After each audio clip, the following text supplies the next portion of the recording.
हाँ दोस्तों, हम आज फिर लेकर आए हैं दूसरा practice set SSC GD math के लिए।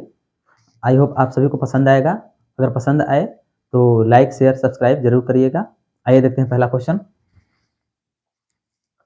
पहला क्वेश्चन क्या कह रहा है, यदि ए और बी अभाज्य संख्याएं हैं, ठीक, तो निम्नलिखित में से क्या ए और बी का योग नहीं हो सकता है, ठीक ना। जहां ए और बी दोनों क्या है, भिन्न अभाज्य संख्या है, एक ही अभाज्य संख्या नहीं है, ठीक ना। इसका मतलब क्या है, क्वेश्चन का मतलब समझिए पहले। कह रहा है ए बी दोनों है अभाज्य संख्या है, ठीक, अभाज्य संख्याएं हैं। और उसके साथ क्या कह रहा है कि इन ऑप्शन में से कौन ए बी का क्या है, योग नहीं है। योग नहीं है, पहले देख लेते हैं 6, दोनों भिन्न है, एक ही है नहीं। 6 देखिए, अगर मान लेते हैं 5 लेंगे, 5 अभाज्य संख्या है, दोनों अभाज्य संख्या होनी चाहिए, ठीक ना। 5 अभाज्य संख्या है, प्लस 1 करेंगे तभी 6 आ सकता है। 5 तो अभाज्य संख्या है लेकिन एक अभाज्य संख्या नहीं है, ठीक ना। पहले ही हमें ऑप्शन मिल गया, ऑप्शन ए नहीं होना चाहिए, ठीक ना। मतलब नहीं हो सकता है, योग नहीं हो सकता है। दो अभाज्य संख्याओं का योग 6 नहीं है। इन सबको भी देख लेते हैं। 10 10 के लिए अगर हम करेंगे तो 7 प्लस 3 दोनों क्या है, अभाज्य संख्याएं हैं। दोनों अभाज्य संख्या, दोनों को जोड़ने पर 10 आ जा रहा है, ठीक। और 28 की बात करें तो 28 के लिए 23 प्लस 7 दोनों अभाज्य संख्या है, दोनों को जोड़ने पर 28 आ जा रहा है। वैसे 14 के लिए आप लोग कर सकते हैं 11 प्लस 3 दोनों अभाज्य संख्या है, दोनों को जोड़ने पर 14 आ जा रहा है। इसलिए ऑप्शन ए हमारा सही होगा, ठीक। आई होप आप सभी लोग समझेंगे इसको। हाँ, अगला क्वेश्चन कर रहा है, यदि जी बराबर इतना है तो जी का 1/4 का मान क्या होगा, ठीक ना।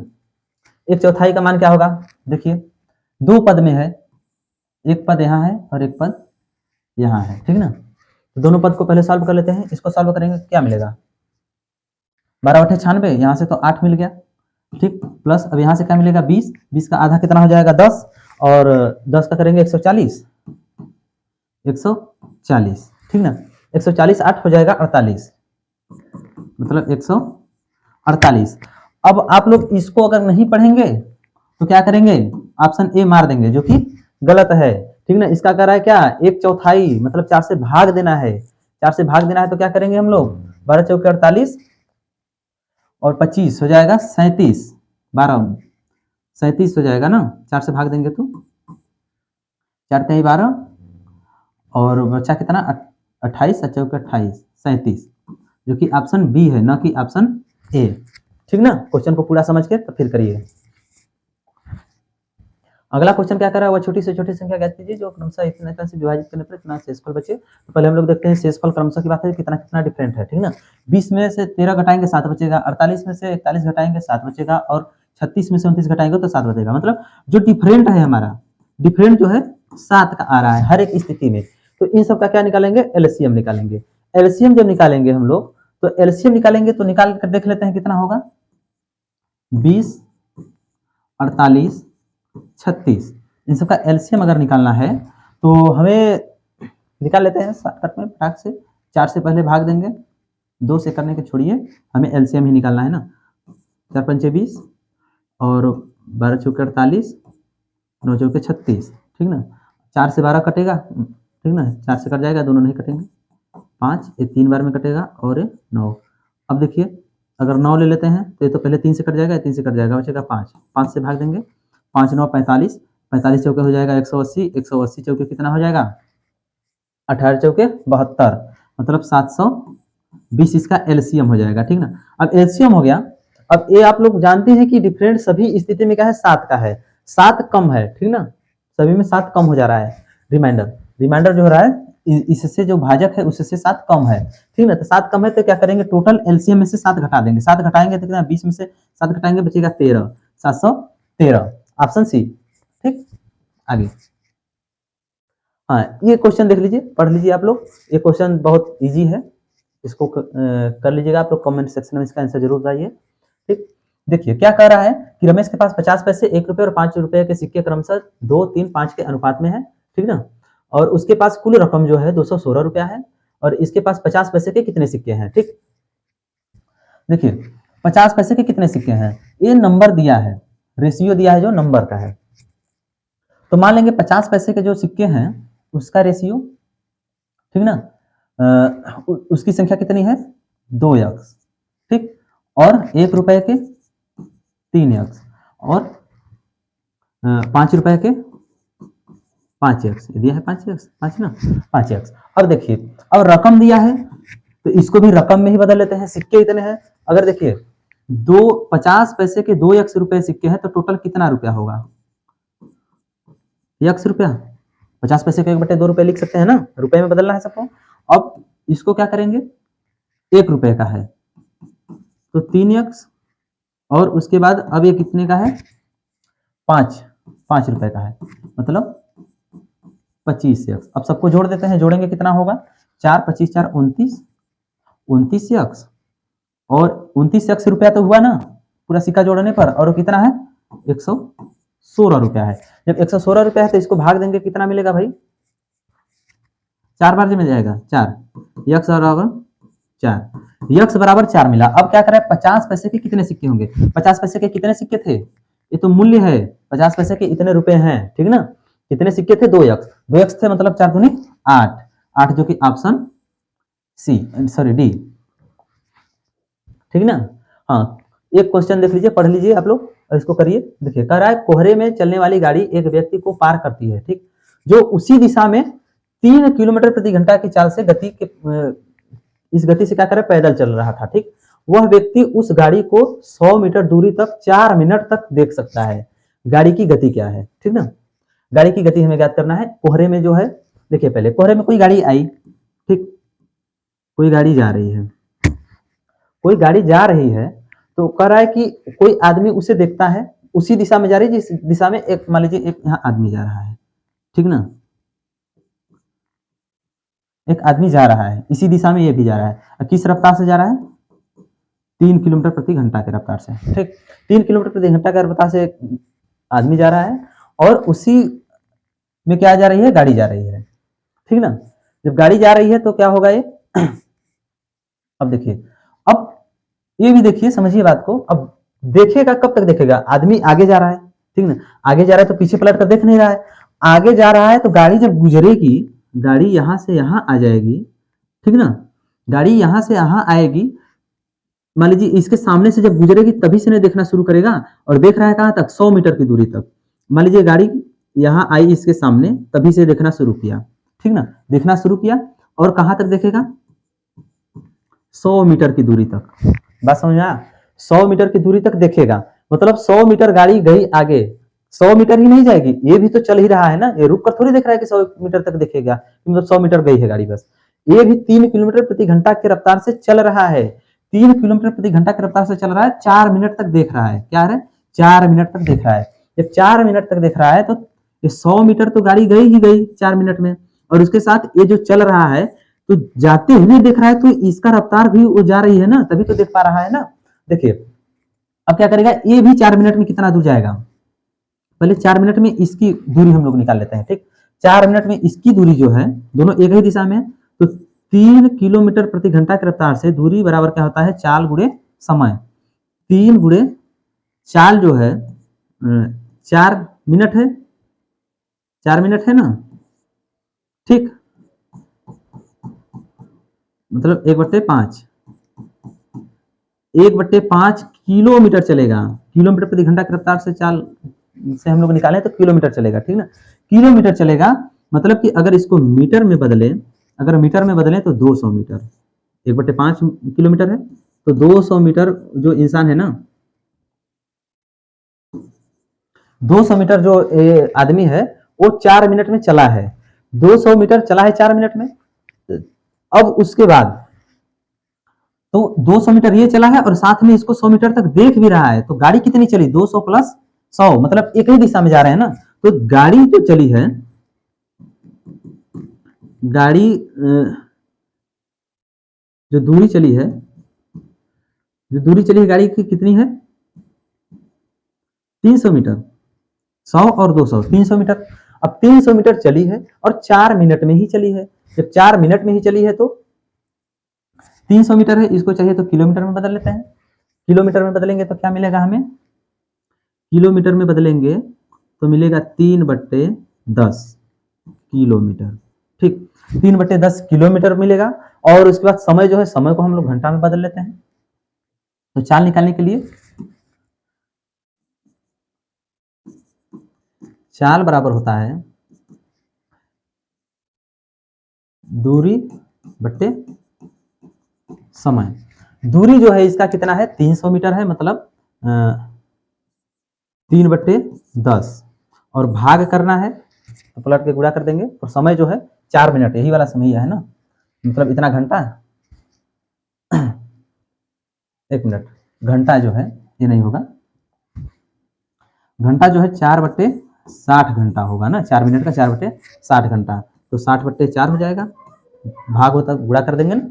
और उसके बाद इसको काट लेते हैं और ये हो जाएगा कितना, 2 से काटेंगे 2, 3, 3 तरीके 9, 9/2 किलोमीटर प्रति घंटा, ठीक ना, 9/2 किलोमीटर प्रति घंटा इस ऑप्शन में है, ऑप्शन ए, ठीक ना। आई बात समझ में? हाँ, कह रहा है एक पेन को 144 रुपए में बेचने पर अनुराग को क्रय मूल्य पर 1/7 की हानि होती है, ठीक ना। और यदि पेन 189 रुपया में बेचा जाता है तो लाभ का प्रतिशत ज्ञात कीजिए, ठीक ना। कितने में बेचा जा रहा है 189 रुपए में, और पहली बात क्या कर रहा है, इतने में बेचता है, इतने में बेचता है तो क्रय मूल्य पर क्या हो रहा है, इतने की हानि हो रही है। तो हानि जब होती है तो हानि बराबर क्या होता है, हानि बराबर होता है क्रय मूल्य माइनस विक्रय। विक्रय कम होगा तभी तो हानि होगी ना, क्रय मूल्य माइनस विक्रय। अब क्रय हमें पता नहीं है, ठीक ना, क्रय हमें पता ही नहीं है, क्रय हम मान लेंगे क्या, x रुपए मान लेते हैं क्रय, इतने में खरीदा था वो पेन को, ठीक ना। अब उसके बाद विक्रय, विक्रय तो पता है कितना 144। अब हानि जो हो रही है क्या हो रही है, क्रय मूल्य पर 1/7 की हानि हो रही है, क्रय मूल्य क्या है x है, x/7 हो जाएगी हानि, ठीक ना। इसको हम लोग सॉल्व करते हैं फटाफट। तो ये मिलेगा हमें क्या, मिलेगा हमें x माइनस x/7 बराबर 144, ठीक। तो मिलेगा 6x/7 बराबर 144। अब इसको हम लोग क्या करेंगे, x बराबर जो मिलेगा हमें 144/6 गुणे 7, इसको हम लोग सॉल्व करेंगे। जब सॉल्व करेंगे क्या मिलेगा हमें, अरे इसको 12 में तोड़ दीजिए और ये हो जाएगा 6 दूनी 12, 24 हो जाएगा, 24 गुणे 7, 24 गुणे 7 हो जाएगा, 24 गुणे 7 मतलब 7 चौके 28, 7 दूनी 14 और 2 16, ठीक ना। इतना है इसका क्या, क्रय मूल्य। बात समझ में आई, एक क्रय मूल्य निकला हमें, यक्स क्या माने थे, क्रय मूल्य। क्रय मूल्य इतना निकला। अब कह रहा है कि यदि पेन को 189 रुपए में बेचा जाता है तो लाभ का प्रतिशत, ठीक ना। लाभ का प्रतिशत जो होगा, पहली बात तो क्रय इतना है, अब विक्रय जो है तो कितना अधिक में बेच रहा है भाई, कितना अधिक में, 168 में खरीदा था, ठीक ना, और 189 में बेच रहा है, कितना अधिक है, 21 रुपया, 21 रुपया। तो लाभ का प्रतिशत बराबर क्या होता है, लाभ प्रतिशत होता है वास्तविक लाभ, ठीक ना, वास्तविक लाभ बटे क्रय मूल्य, क्रय मूल्य गुणे 100%, ठीक ना। वास्तविक लाभ कितना है 21 रुपया, और उसके बाद क्रय मूल्य कितना है 168, ठीक ना, गुणे क्या है 100%, ठीक ना। इसको हम काट लेते हैं, काटेंगे तो क्या मिलेगा हमें,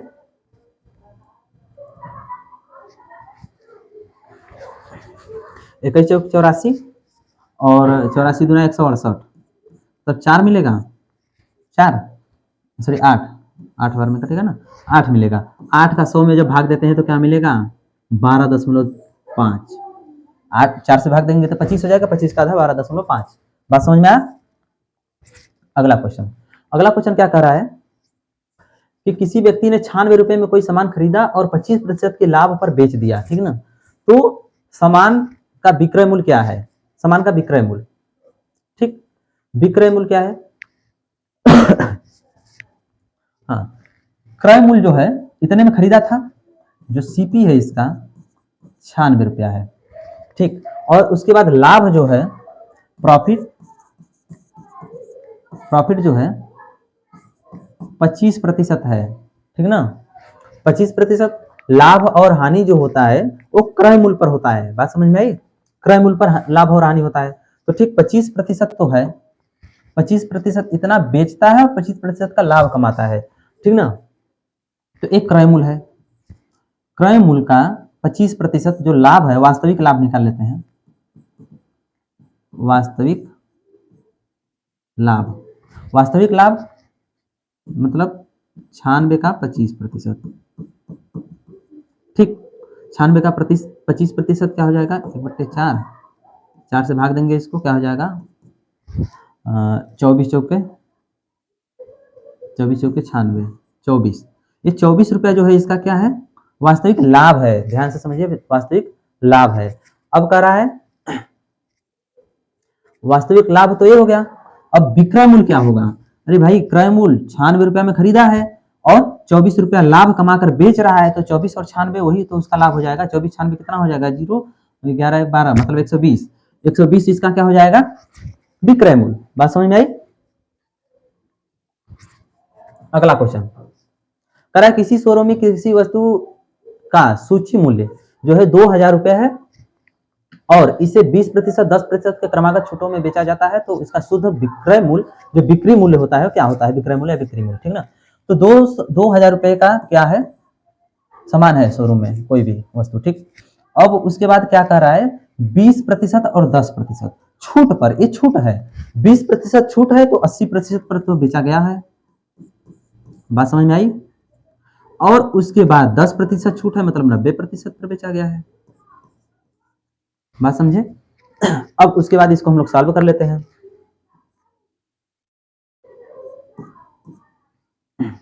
ये क्या हो जाएगा? 9 8 72, 72 गुना कितना हो जाएगा? 144 और 0 1440। 1440 किस में है?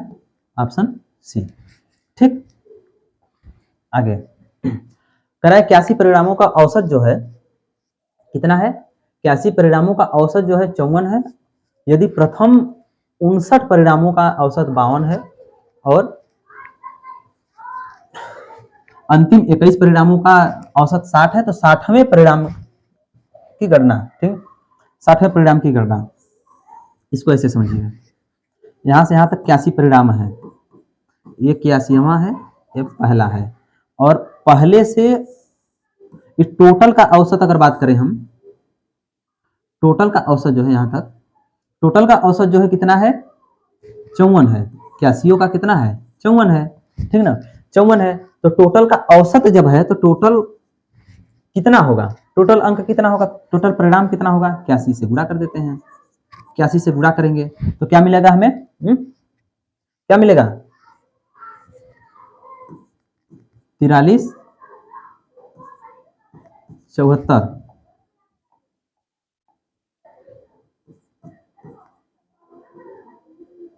43 74, ठीक। अब उसके बाद करा है कि प्रथम 59 परिणामों का औसत 52 है, ठीक ना। कितना है? 52 है। प्रथम 59 मतलब मान लीजिए यहां तक क्या है? 59, ठीक। प्रथम 59 का कितना है?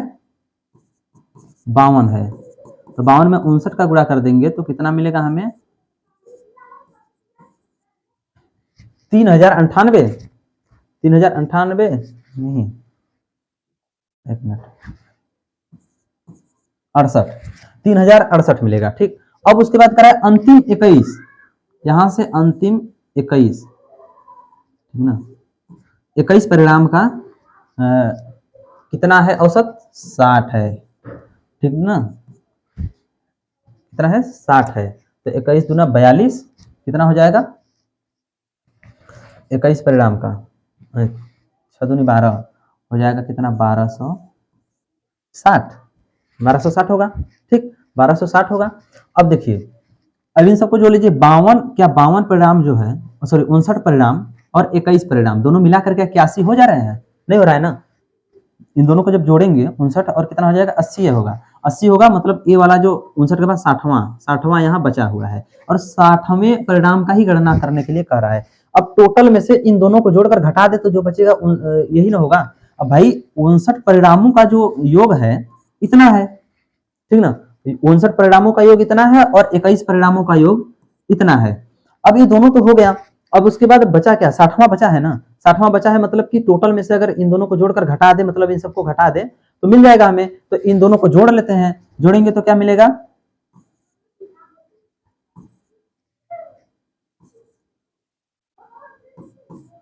43 28, और टोटल कितना है 43 74, घटा देते हैं 43 74 कितना होगा 6 4 46, हाँ 46 होगा। तब मतलब जो 60वां है, 60वां कितना होगा 46 ही होगा ना, 46। 60वां को अगर जोड़ देते, 60वां इसमें तो जुड़ा नहीं है, 60वां जोड़ेंगे तो इसके बराबर ही हो जाएगा ना, तो 81 का हो जाएगा, तो 60वां यही होगा, ठीक ना। अगला क्वेश्चन कह रहा है मोदनी अकेले पूरी दीवार को 16 दिन में पेंट कर सकती है, जबकि यूकी को इसके 3 गुना अधिक समय लगता है, ठीक ना। यदि वे मिलकर काम करते हैं तो कितने दिनों में आधी दीवार पेंट कर लेंगे, ठीक ना। देखिए मोदनी जो है 16 दिन में काम करती है, 16 दिन में पूरा कर ले रही है। जब मोदनी 16 दिन में काम कर रही है पूरा काम, मोदनी जो है 16 दिन में पूरा काम कर रही है, ठीक ना, 16 दिन में पूरा काम। अब उसके बाद तब बताइए यूकी जो है 3 गुना अधिक ले रही है, 3 गुना, यूकी जो है 3 गुना अधिक, तो मतलब 16 48 दिन लेगी है, 48 दिन लेगी ना, 48 दिन लेगी। अब कह रहा है कि दोनों मिलकर काम करें तो कितने दिनों में आधी दीवार पेंट कर लेंगे। आधी दीवार पेंट कर लेंगे मतलब हम लोग एक एक दिन का पहले निकालेंगे। जो 16 दिन में पूरा कर रही है तो एक दिन में,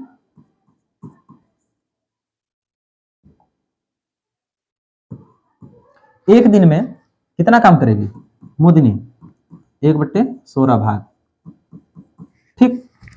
यूकी जो है, यूकी एक दिन में करेगी 1/48 भाग, ठीक, 1/48 भाग। अब दोनों मिलकर काम कर रहे हैं, दोनों मिलकर करेंगे तो दोनों मिलकर दोनों मिलकर करेंगे मतलब 1/16 प्लस 1/48 कितना हो जाएगा, एलसीएम इसका हो जाएगा 48। और उसके बाद क्या कह रहा है, 48 3 प्लस 1 4/48 मतलब 12 चौके 48, 1/12 भाग, 1/12 भाग ये 3 दिन में कर रही हैं। अब पूरा करा, आधी दीवार को भी पेंट करना है, आधी दीवार को, आधी दीवार को मतलब पूरा दीवार एक है, आधी मतलब 1/2, 1/2 को पेंट करना है, ठीक ना। तो एक दिन का उनकी क्षमता कितना है, 1/4 भाग करने की, दोनों मिलाकर 1/12 भाग, 1/12 भाग, ठीक ना। तो भाग देते हैं, इसकी क्षमता से पूरा वर्क में क्या करेंगे, भाग दे देंगे तो हमें निकल जाएगा समय, ठीक। तो समय निकलेगा, इसके लिए क्या करेंगे, 1/2 गुणे 12/1 बराबर हो जाएगा 6 दिन, ठीक ना, 6 दिन हो जाएगा, 6 दिन, जो कि ऑप्शन सी में है। आगे, अरुण और अमित एक काम को क्रमशः 9 और 12 दिन में कर सकते हैं यदि वे एक दिन छोड़कर एक दिन कार्य करें, ठीक ना। तो कह रहा है अमित शुरुआत करता है, ठीक ना। तो 35/36 भाग कितने दिनों में समाप्त हो जाएगा, इसमें भी समय ही पूछा है, उसमें भी समय ही पूछा था, ठीक ना। देखिए जो है अरुण जो है, अब देखिए इन लोगों का क्षमता निकालेंगे, जो ये क्या है, पूरा काम कर रहे हैं 9 दिन में और 12 दिन में, क्षमता निकालेंगे, अगर क्षमता निकालेंगे अरुण का निकालेंगे तो मिलेगा 1/9 भाग एक दिन में, इसकी क्षमता है। और उसके बाद क्या है, अमित, अमित जो है, अमित जो करेगा 1/12 भाग, 1/12 भाग, इसकी क्षमता ये है। अब कह रहा है कि दोनों काम कर रहे हैं और एक दिन छोड़ के काम कर रहे हैं, ठीक ना, एक दिन छोड़ के काम कर रहे हैं। अब दोनों मिलकर,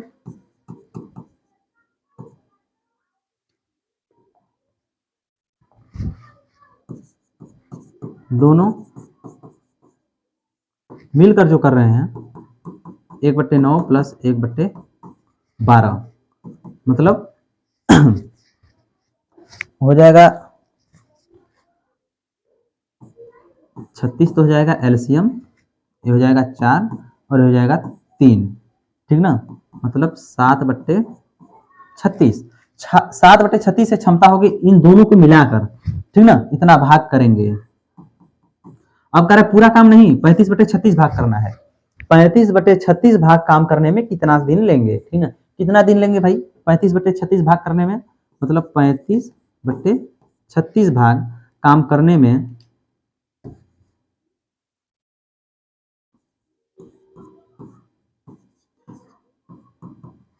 ठीक ना।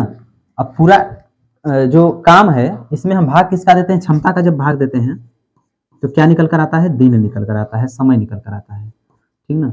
तो ये मिलेगा 35/36 गुणे 36/7, तो 36 से 36 कट गया, ये मिलेगा 7×5 = 35, 5 दिन, 5 दिन मिलेगा। और ये देखिए 5 दिन डायरेक्ट आंसर मत लगाइए, 5 दिन मिलेगा, एक दिन छोड़ के कर रहे हैं काम, एक दिन कर रहे हैं एक दिन छोड़ दे रहे हैं, मतलब एक दिन कर रहे हैं अल्टरनेट पर, अल्टरनेट दिन पर कर रहे हैं तो 5 दिन लगेगा, तो 5 दिन गैप भी तो होगा, ठीक ना, 5 दिन गैप होगा, 5 दिन कर रहे हैं 5 दिन गैप हो जाएगा, तो कितना हो जाएगा 10 दिन। तो 10 दिन में करेंगे, न कि 5 दिन में, 5 दिन में तो पूरा काम कर ले रहे हैं अगर लगातार करते तब, अब एक दिन छोड़ के कर रहे हैं तो 10 दिन में, ठीक। आगे क्या कर रहा है, 3680 रुपए पर 4% वार्षिक साधारण ब्याज की दर से 2.5 साल का कितना ब्याज होगा, कितना ब्याज होगा भाई, ब्याज ब्याज बराबर क्या होता है, सिंपल इंटरेस्ट है, यस आई,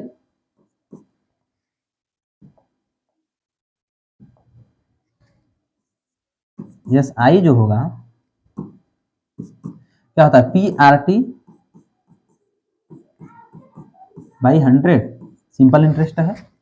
तो प्रिंसिपल तो ये है 3680 और आर रेट है 4%, और समय क्या है 2.5 साल, 2.5 साल मतलब 5/2 साल,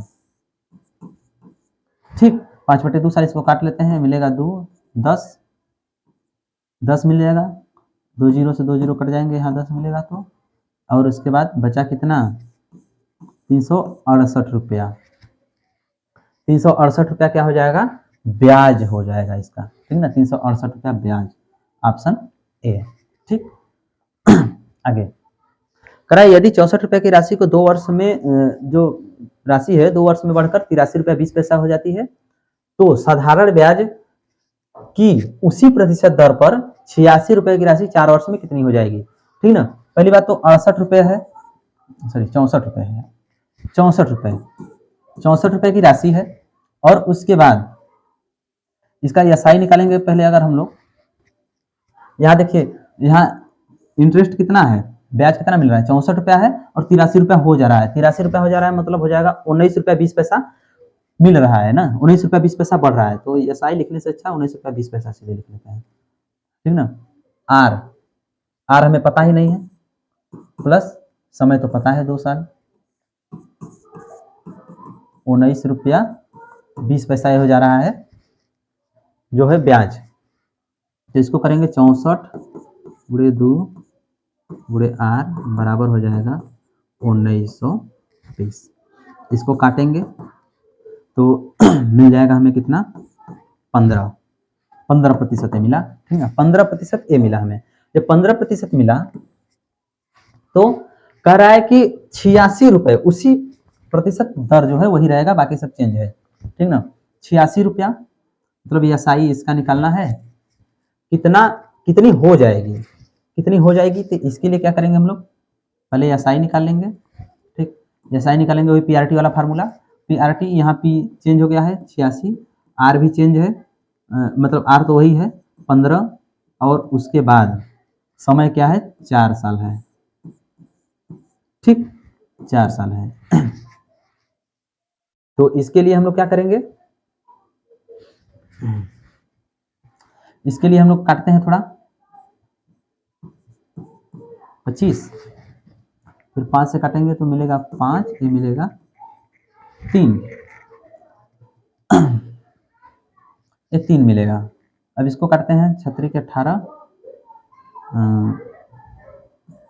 8, 8 के 24, 1 25, 5 से इसको काटेंगे तो क्या मिलेगा 5 × 5 = 25, और उसके बाद 8 है, 16 पच्चे 80, मतलब 51 दशमलव 6, 51.6, 51.6 आएगा इसका SI, ठीक ना, 51.6 है।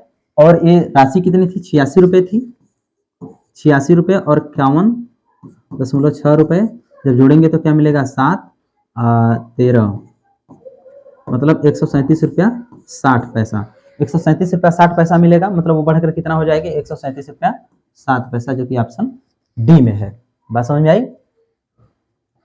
13 14 अगला क्या है, यदि किसी चतुर्भुज की सम चतुर्भुज की एक भुजा और दो में से एक विकर्ण प्रत्येक 16 सेंटीमीटर, तो चतुर्भुज का क्षेत्रफल कितना होगा सेंटीमीटर में, ठीक ना, सेंटीमीटर स्क्वायर में।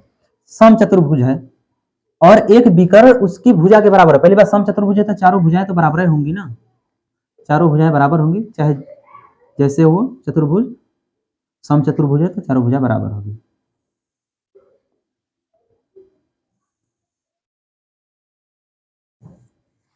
ठीक,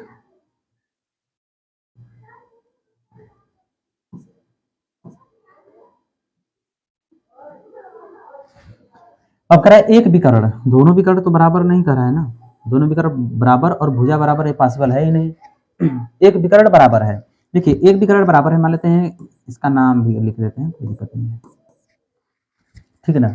अब देखिए इसमें दो त्रिभुज मिल रहे हैं, और ये देखिए ये जो विकर्ण है ना, डायगोनल जो है, ये भुजा के बराबर है, मतलब ये इसके बराबर है। सम चतुर्भुज है तो सभी भुजाएं क्या है, बराबर है, तो मतलब कुल मिलाकर डायगोनल जो है सभी के क्या है, बराबर है। जब सभी के बराबर है तो दो सम बाहु त्रिभुज मिले, ठीक ना, एक ये दोनों सम बाहु त्रिभुज मिले, तो एक त्रिभुज का अगर क्षेत्रफल निकाल लेते हैं तो दूसरे का निकल जाएगा। और ये भुजा दिया है, विकर्ण जो है और भुजा है वही है ना, 16 सेंटीमीटर, 16 सेंटीमीटर सब हुबई करेंगे, ठीक ना, और ये भी 16 सेंटीमीटर होगा, ठीक ना, जब ये 16 सेंटीमीटर होगा, ठीक। और उसके बाद हम लोग जानते हैं कि समबाहु त्रिभुज का जो क्षेत्रफल होता है, समबाहु त्रिभुज का क्षेत्रफल जो होता है √3/4, और क्या होता है, भुजा का स्क्वायर, ठीक ना। तो क्षेत्रफल एक का निकालेंगे, दोगुना कर देंगे, दोनों का निकल ही जाएगा, ठीक ना। तो क्या √3/4 गुणे क्या हो जाएगा, 16 का स्क्वायर, इसको सॉल्व कर लेते हैं, √3/4 गुणे 16 गुणे 16 हो जाएगा, 4 चौके 16, 4 और 16 चौके 64, 64 हो जाएगा, मतलब 64√3 सेंटीमीटर स्क्वायर एक त्रिभुज का निकला। अब पूरे चतुर्भुज का पूछ रहा है, दो गुना कर देंगे, 64 दूना 128, मतलब चतुर्भुज का पूरा क्या हो जाएगा, चतुर्भुज का क्षेत्रफल हो जाएगा 128√3 सेंटीमीटर स्क्वायर। आई बात समझ में, जो कि ऑप्शन डी में है। आगे क्या करा है, उस घनाभ का आयत याद कीजिए, आयतन, ठीक ना, जिसकी जो है जिसकी लंबाई चौड़ाई ऊंचाई सब क्या है, दिया हुआ है, लंबाई चौड़ाई ऊंचाई सब दिया हुआ है। तो देखिए लंबाई चौड़ाई ऊंचाई, लंबाई गुणे चौड़ाई गुणे ऊंचाई होगा ही करता है, तो 24 गुणे 18 गुणे 16, जब 24 का 18 में गुणा करेंगे तो मिलेगा हमें क्या, 432 गुणे 16। अब इसका जब गुणा करेंगे मिलेगा कितना, 59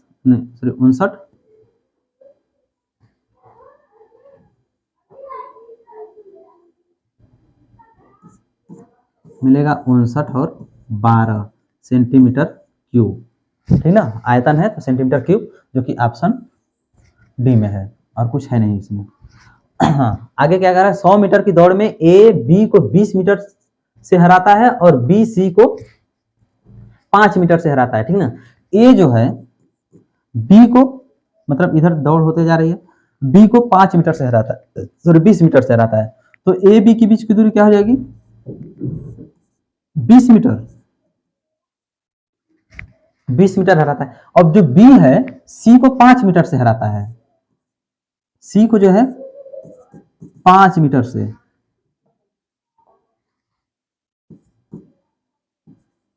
5 मीटर से। अब कह रहा है कि ए सी को कितने मीटर से हराएगा भाई, ए जो है सी को कितने मीटर से हराएगा, 20 + 5 25, 25 मीटर से हरा देगा, सिंपल सी बात।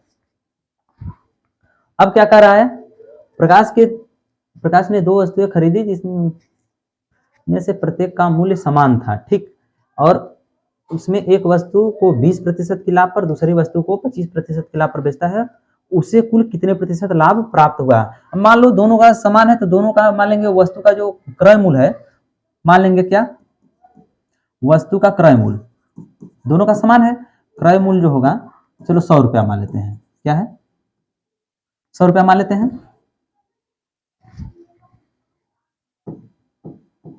100 रुपये, ठीक 100 रुपये मान लिए, चलिए 100 रुपया माने। अब उसके बाद 100 रुपया दोनों है, तो पहली वस्तु पर क्या कर रहा है, एक वस्तु पर 20% और दूसरी वस्तु पर 25% की लाभ पा रहा है। अगर 100 रुपया का है तो एक वस्तु को 120 रुपया में बेचेगा ना, विक्रय मूल्य 120 रुपया हो जाएगा, और दूसरी वस्तु को क्या 125 रुपया में बेचेगा। तो टोटल इसमें 20 रुपया कमाया और इसमें कितना कमाया 25 रुपया, तो टोटल लाभ होगा, वास्तविक लाभ जो है 45 रुपया होगा, दोनों पर मिलाकर, दोनों का मिलाकर 45 रुपया हुआ, 45 रुपया तो लाभ हुआ, लेकिन कितने में 100 200 रुपए में, 200 की वस्तु टोटल दोनों मिलाकर 200 की है ना, 200 में कितना है 200 रुपए में खरीदा था, दोनों वस्तु को 200 में खरीदा और दोनों को बेच दिया 45 रुपए के लाभ पर, ठीक 45 रुपए के लाभ पर बेचा, तो लाभ प्रतिशत क्या होगा, लाभ प्रतिशत जो होगा वास्तविक लाभ और उसके बाद क्रय मूल्य मतलब 200 में खरीदा है ना, दोनों को मिलाकर गुणे 100%, ये तो इससे कट गया 45 मतलब 22 मिस्टेक 22.5%, आई बात समझ में, 22.5%, जो कि ऑप्शन सी में है, बी में, ऑप्शन बी में, ठीक ना। अब कह रहा है देखिए मिक्सचर चैप्टर का है, ठीक ना, 30% अम्ल वाले विलयन के 15 लीटर में कितने लीटर शुद्ध अम्ल है, ठीक ना, कोई विलयन है जिसमें 15 लीटर टोटल है विलयन और 30% उसमें क्या है अम्ल है, तो अम्ल का ही तो प्रतिशत पूछ रहा है, अम्ल का शुद्ध कितना लीटर है, ठीक ना, तो भाई 15 लीटर का 30% निकाल दीजिए, बात खत्म है, ठीक ना, क्या होगा 15 या 45/10 मतलब 4.5 लीटर, 4.5 लीटर, जो कि ऑप्शन सी में है। आगे हाँ देखिए ये क्या कर रहा है कि 58 के घाते 29, ठीक ना, 58 के घात में 29 को 5 से भाग देने पर शेषफल कितना होगा, ठीक ना, 5 से भाग देने पर, 5 से भाग देने पर कितना शेषफल होगा भाई, 5 से भाग देने पर पहली बात हम लोग क्या करते हैं, 58 के घात में 29 को 5 से भाग देने पर कितना शेषफल आएगा, ठीक ना, शेषफल आएगा, पहली बात इसको काटेंगे 11 बार में जाएगा, 11 × 5 = 55, बचेगा कितना 3, शेषफल 3 बचेगा, 3 के घात में 29, अब 3 के घात में 29 है तो 3 के घात में 29 पर क्या आएगा, ठीक ना, 3 के घात में 29 पर क्या आएगा 3 के घात में 29 पर क्या आएगा भाई, शेषफल तो यही है ना,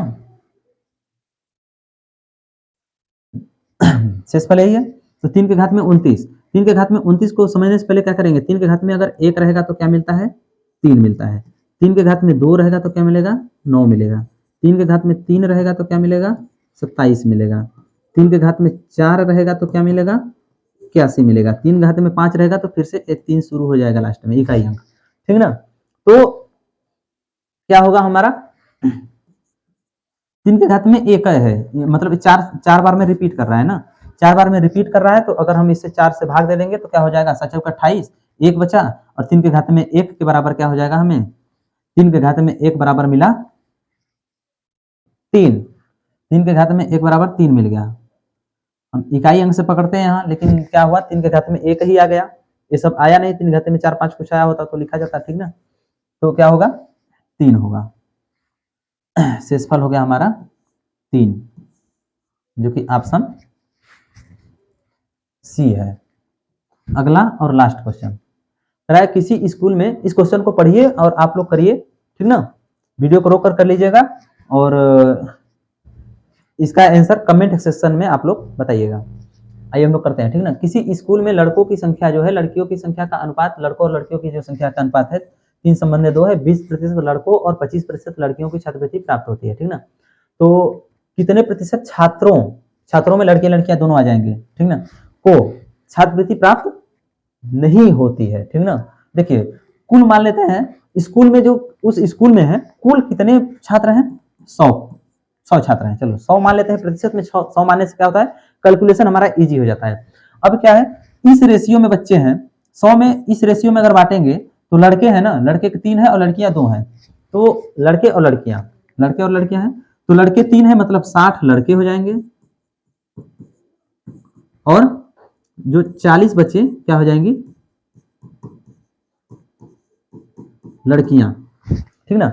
ये लड़कियां हो जाएंगी, लड़कियां होगी 40। अब क्या कह रहा है कि 20% लड़कों को छात्रवृत्ति मिली है, 20% छात्र को मिली है, मतलब 60 का 20%, इतने ही है ना। 60 का 20% मतलब 12 लड़के को ना, 12 लड़के को क्या मिली, छात्रवृत्ति मिली है। और 25% लड़कियों को, 25% सीधी सी बात 10 लड़की, 10 लड़कियों को क्या मिली है, छात्रवृत्ति मिली है। 10 लड़कियों को छात्रवृत्ति मिली। अब क्या कर रहा है, कितने प्रतिशत छात्रों को छात्रवृत्ति मिली ही नहीं, कितने प्रतिशत छात्रों को छात्रवृत्ति नहीं मिली, ये दोनों मिलाकर कितना हो जाएगा, 22 छात्रों को मिल गई है छात्रवृत्ति, ठीक ना।